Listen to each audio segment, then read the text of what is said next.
श्री चरणों में अनंत बार नमन। मंचासीन पूज्य बाबा के श्री चरणों में कोटि कोटि नमन। परम पूजनीय गुरुजन, सत्संग प्रेमी महान भाव माताओं एवं बहनों,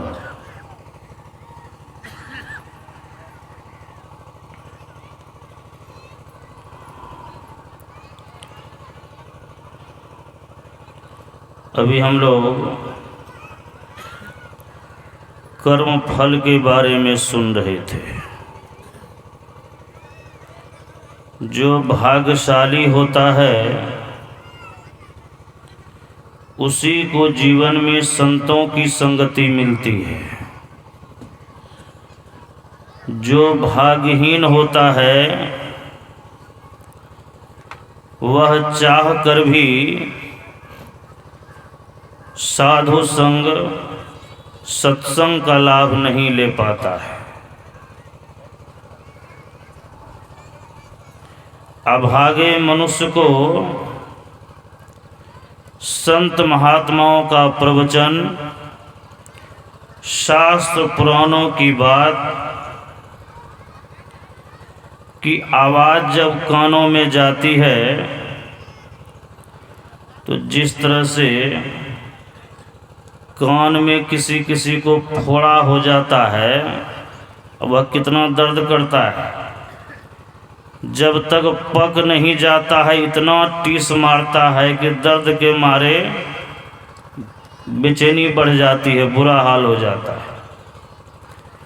उसी तरह से जो भाग्यहीन है उसको सत्संग की बात को सुन करके जिस तरह से कान में फोड़ा होने पर जब टीस मारता है तो जितना अधिक दर्द होता है, पीड़ा होती है, भाग्यहीन को वही पीड़ा सुनने के बाद होती है। और लोक लुभावनी बात, अश्लील गाना, अश्लील दृश्य, अश्लील वातावरण को देखने के बाद ही उसको सुकून मिलता है। और यह सुकून आगे चल कर के जीवन को बेचैन कर देता है।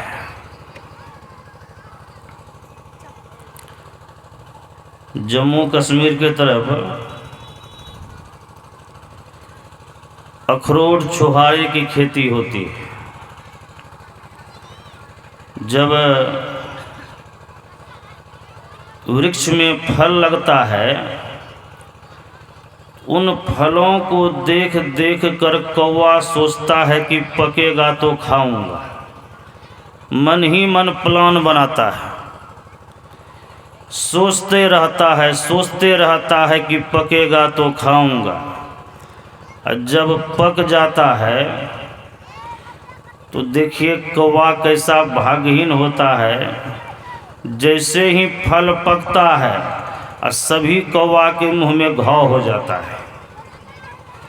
अब मुंह में घाव हो गया तो फल कैसे खाएगा? अब घाव कैसे छूटता है? फल पक गया, जिसका गाछ है वह फल को तोड़ लिया और तोड़ करके जब सब फल घर लेके चला जाता है तो कौवे का घाव ठीक हो जाता है। अब घाव ठीक होने से ही उसको क्या मिलने वाला है? वही है जो कर्महीन होते हैं उनको जीवन में साधुओं की संगति नहीं मिलती है। और कारण, बिना कारण के किसी को तंग नहीं करना चाहिए, किसी को परेशान नहीं करना चाहिए, किसी को सताना नहीं चाहिए। जीवन में जितना हो सके भलाई करनी चाहिए, शुभ कार्य करनी चाहिए। जहाँ तक हो सके सेवा की भावना मन में रहनी चाहिए, साधु संग करने की भावना मन में रहनी चाहिए। हम आपको यदि कर्म का फल मिल गया तो कौन बड़ी बात हो गई। भगवान श्री कृष्ण के पुत्र का नाम था सांब। एक बार साधुओं की सभा हो रही थी। सभी सभा करने में मगन थे। भगवान श्री कृष्ण के पुत्र सामने साधुओं को सभा करते हुए देखा, उसको मजाक सूझ गया। देखिए, थे भगवान के पुत्र, लेकिन मजाक सूझ गया। और वो भी ऐसा भद्दा मजाक किया, उस तरह का मजाक नहीं करना चाहिए। अपने साथियों के साथ एक जगह छिप गया, अपने पेट पर एक बड़ा सा कपड़े का पोटरी बना करके बांध लिया। और जिस तरह से महिला का लिबास होता है, साड़ी पहन लिया, घूंघट कर लिया, और अपने बहुत सारे साथियों के साथ चलते चलते साधुओं के जहाँ सभा हो रहा था वहाँ पहुँच गए। अब सभी सभा कर रहे थे, दृष्टि बट गई, कौन है कौन है। तो भगवान श्री कृष्ण के पुत्र जो महिला बन करके आए थे, गर्भवती वेश में थे, साथियों के साथ खड़ा था। उसी में से एक साधु ने कहा कि ये कौन है? कहा, बाबा ये औरत तो गर्भवती है। आप लोग तो पहुँचे हुए ऋषि हैं, पहुँचे हुए महात्मा हैं, बताइए इसके उदर से क्या जन्म लेगा? मजाक किया, इसके उदर से क्या जन्म लेगा? सभी महात्मा तो सचमुच में अंतर्जामी थे, सभी कोई जान गए कि ये कौन है। आइए देखो, मजाक करने आ रहा है। तो भगवान श्री कृष्ण का पुत्र था, इसीलिए कोई कुछ नहीं बोल रहे थे। आइए बार बार कहे कि बाबा बड़ी उम्मीद के साथ आए हैं आपके पास, बताइए इस औरत के उदर से क्या जन्म लेगा? तो सभी तो चुप थे, लेकिन उसी सभा में दुर्वासा ऋषि बैठे हुए थे। उधर ऋषि के साथ साथ बड़े क्रोधी भी थे। उसको लगा, हैं, इतने बड़े महापुरुष का पुत्र है, समझदारी नाम का चीज़ नहीं है, किसके साथ कैसा बर्ताव करना चाहिए। दुर्वासा ऋषि खड़े हो गए और जैसे ही कहा कि बाबा इस औरत के उदर से क्या जन्म लेगा, तो दुर्वासा ऋषि कहते हैं इसके उदर से ऐसा चीज का जन्म होगा जिससे 56 कोटि जदवंशी का ही नाश हो जाएगा। श्री सद्गुरु कहना था, सब भागा वहां से डर के मारे। बाप रे बाप, गजब हो गया। भागने लगा, लेकिन ऋषि का तो श्राप पड़ गया।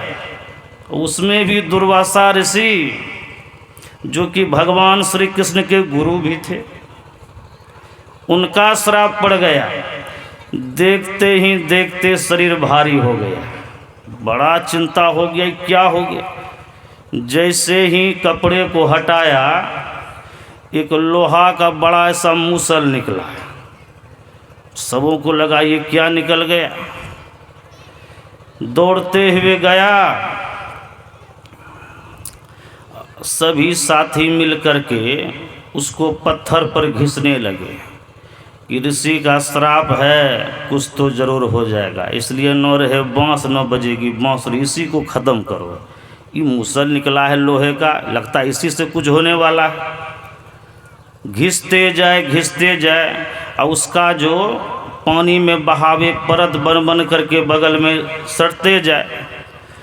घिसते जब थोड़ा सा टुकड़ा बचा, वो घिस ही नहीं रहा था, तो क्या किया, उसको पानी में फेंक दिया। और उस लोहे का जो बगल बगल परत पड़ा, धीरे धीरे क्या हो गया, वो बहुत नुकीले घास के रूप में वो प्रकट हो गया। बहुत समय के बाद क्या हुआ, यादव लोग किसी कार्य को लेकर के आपस में बातचीत कर रहे थे। अब बातचीत करने के क्रम में ही एक दूसरे से झंझट हो गए। यहाँ तो आए थे किसी कार्य की पूर्ति करने के लिए, और वहाँ झंझट हो गया। अब इतना बात बढ़ गया कि लड़ाई मार काट की भावना उत्पन्न हो गई। मार काट की भावना उत्पन्न हुई तो एक दूसरे को मारने के लिए क्या किया, बगल में जो वही नुकीला घास था उसी को उखाड़ता, जिसको देखता उसको पेट में घुसेड़ देता। इसी तरह से लड़ते झगड़ते सभी मरकर ख़त्म हो गए। और वो जो एक टुकड़ा पानी में फेंका था, मछली खाने के क्रम में उस लोहे को निगल गई। एक मछुआरा आया, जाल फेंका और वह मछली फंस गई। मछली देखने में बड़ा सुंदर था, खरीदने वाले ने खरीदा। जब मछली को बीचों बीच काटा, उसके पेट से लोहे का टुकड़ा निकला, बहुत चमक रहा था। क्या किया, कहा कि बहुत चमकीला लोहा है, इसको एक लोहार के यहाँ बेच लेता। उसको लेकर के गया और लोहार को दिखाया। लोहार भी देख करके बड़ा प्रसन्न हो गया। कहा इससे जो है तीर बहुत सुंदर बनेगा। खरीद लिया उसको, तीर बना करके तैयार किया। उसी लोहार के यहाँ जरा नाम का व्याधा आया था तीर खरीदने के लिए। भगवान श्री कृष्ण के पीछे भी तो कर्म फल था, बाली को छिप कर मारा था, कर्म फल था, वो तो पूरा होना था। जरा नाम के व्याधा ने उस तीर को खरीद लिया।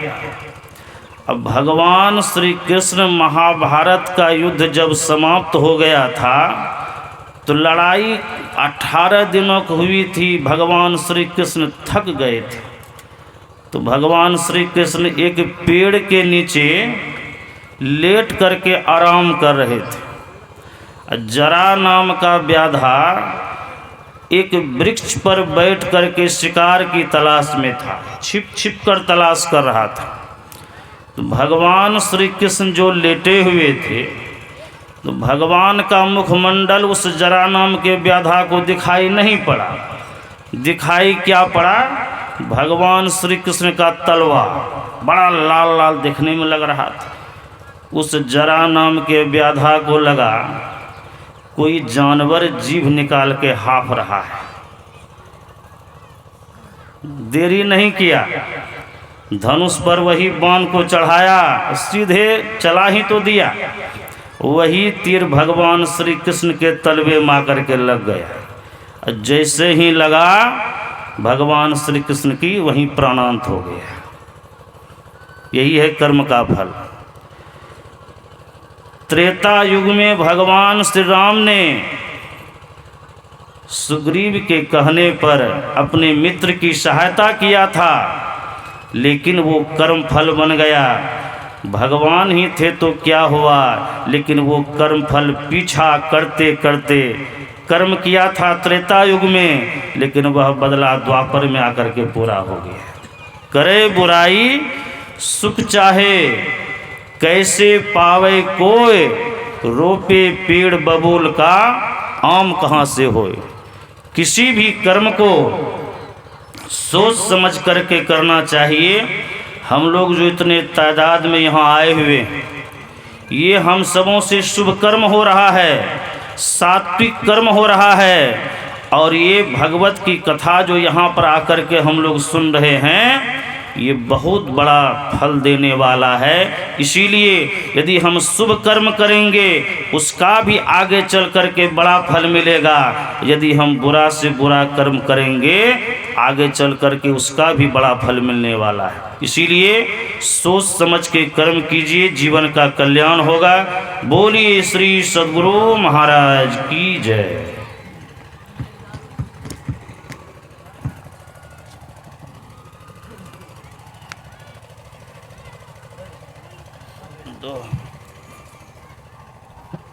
शिवनाथ बाबा